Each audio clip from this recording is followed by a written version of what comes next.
Morning, everybody. It's a little later this morning here in Fallbrook, San Diego. So I was just working in my little shed in my backyard, my little bungalow I've been working on. And something that crossed my mind that I wanted to share. Just a little background of it. I see 25, 30 clients a week, and I do both therapy and coaching. And something I notice that I haven't shared a lot through this medium is that I have this ongoing weekly dialogue with this group of people, and something that I tend to be, probably relative to a lot of other therapists or coaches. I'm quite transparent about my ongoing process of practice and growth. And obviously I practice healthy boundaries, and I know that line, but I figure just being honest and transparent about the things I stumble through every day, the things that I'm working on every day, the things that I'm trying to overcome, and especially how am I doing that, can just be a useful bit of information. And part of why I do that is to model to you that it's okay to share your process. It's okay to share how you're doing things, and to do that in your family, to do that with your friends, to do that in your community, because excuse me, I think we've become so insular as, I don't know, a culture of people, just this idea that we barely know our neighbors and we barely share.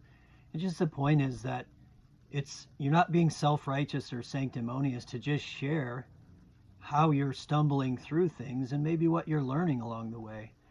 So I realized that when I'm, for example, like this on the weekend, I'm stumbling around my own home and I'm working on different projects, and I'm, throughout the week I'm balancing my work in private practice with my work with coaching and my just making art, painting, keeping up with projects at the house. And the essence of that is I notice my practice is to use my breath as an indicator, as a prompt to pay attention. And I do that to notice all these automatic responses and reactions, and just sort of the droning static in the background of my own mind and my own body. And over time, I've learned and recognized that kind of stuff, it's like a remnant of the journey of our life. It's all the stuff that it's like we're a magnet, and we have all these things that cling to us, and they cling to us for survival. And our emotional brain, our ego, holds on to things because it believes it needs them for survival. We hold on to stories, we hold on to ideas, we hold on to rules, we hold on to rituals. We selectively create our story based in memory, and those memories and those rules and those algorithms, they affect us in the present moment.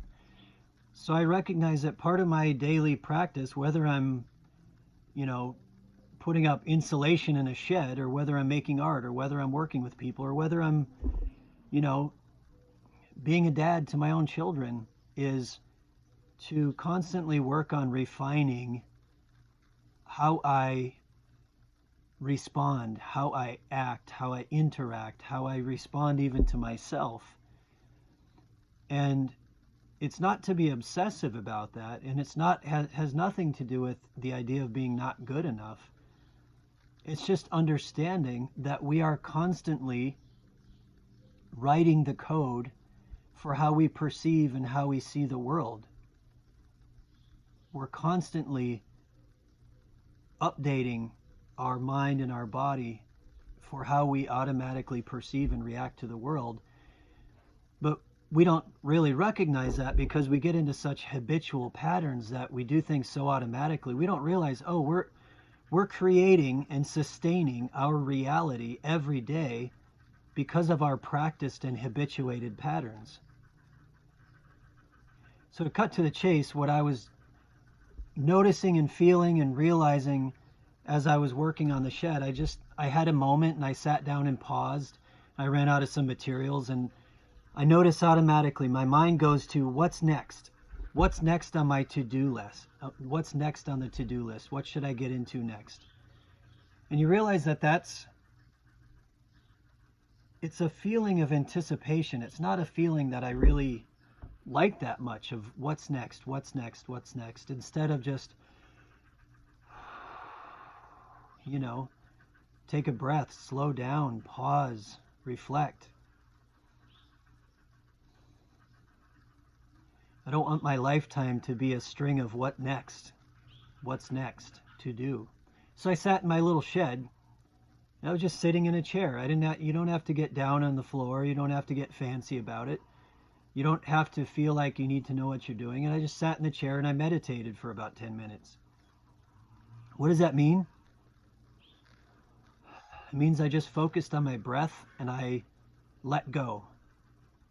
Let go of the need for control. Let go of the need to indulge this automatic response of what's next.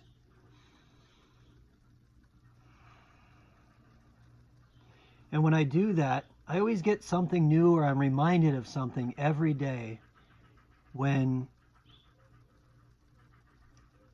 I clear the space of the automatic attachment, of the automatic story, of the automatic habit. And you sit back and you notice your breath, and literally it's being a witness to your own experience and realizing I can sit back and watch the processes of my mind and my body the same way you can watch a virtual reality game or something. You're just noticing and observing, oh, my body feels fear in this moment. I feel anxiety in this moment. I feel sadness in this moment. I have this pulse in my body that I turn into a story, and now it's, why do I feel this way every day? What's wrong with me? Why does my life continue to be this way? So what I wanted to leave you with, and really what all of this is leading up to today, is a question I ask my clients a lot, and a question I ask myself every day is, what is guiding me? What is guiding me?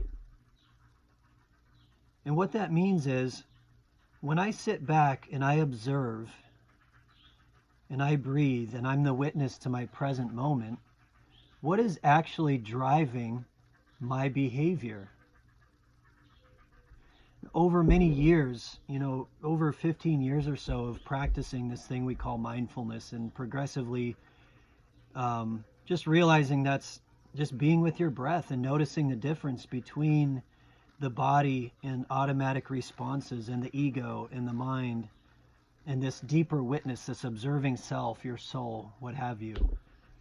Is just to be very mindful that there's a lot of stuff going on in my mind and body that is based in routine and habit, that's based in automatic response, that's based in billions of neurological pathways that are very well trodden because of my daily experiences. And I'm just acting out a program. I'm just acting out a story, So recognize the difference between the essence of who you are, your deeper identity, your deeper sense of knowing, your deeper self, your soul.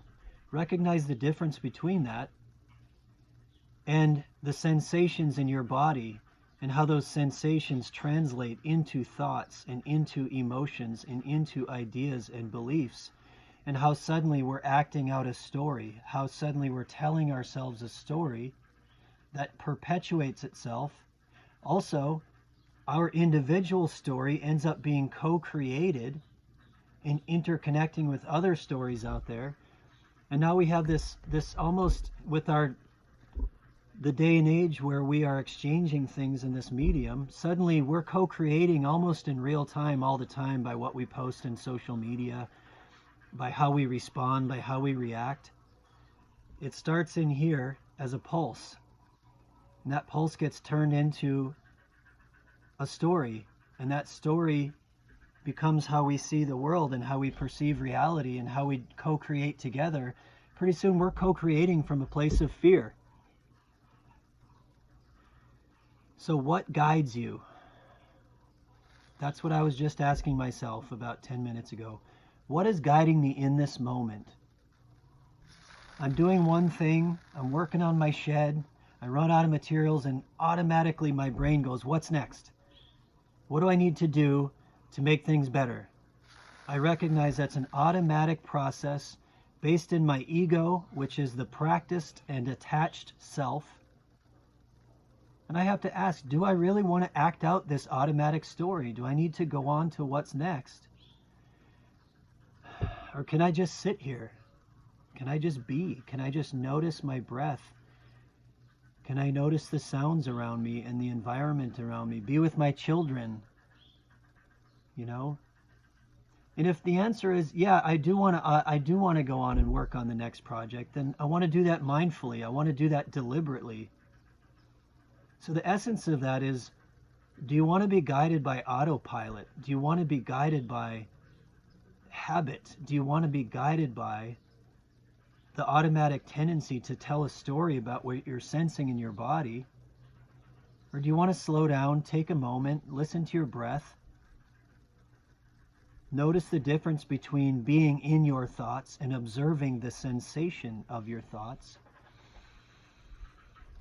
and simply recognizing that you can be far more deliberate in where you put your attention, how that guides your behavior, and how that relates to what you are creating in your life. We are in charge of a lot more than we give ourselves credit for. And when we start doing that collectively, that's really what changes things. When we change our attention, when we're more mindful of what guides us. You know, the thing with automatic tendency is we tend to be automatically driven towards self-preservation. Automatic reactions seem to be very self-preservative. They're based in the negative. They're based in anger, fear, sadness. It's really all fear manifesting as anger, sadness, manipulation, resentment, procrastination. That's not who you really are. That's not who you want to be. And that's something I've been becoming much more acutely aware of, is this automatic response of my ego self or my automatic self trying to take control of the moment. It's not a good feeling. It's not a good sensation. So how do you progressively let that go and focus your attention on love, or allow that automatic resonance of love within you, because that's who you truly are? How do you allow that automatic resonance to speak through you? That's all I wanted to share with you in this moment, and I really appreciate you listening. I hope you have a beautiful Sunday. Take care, everybody.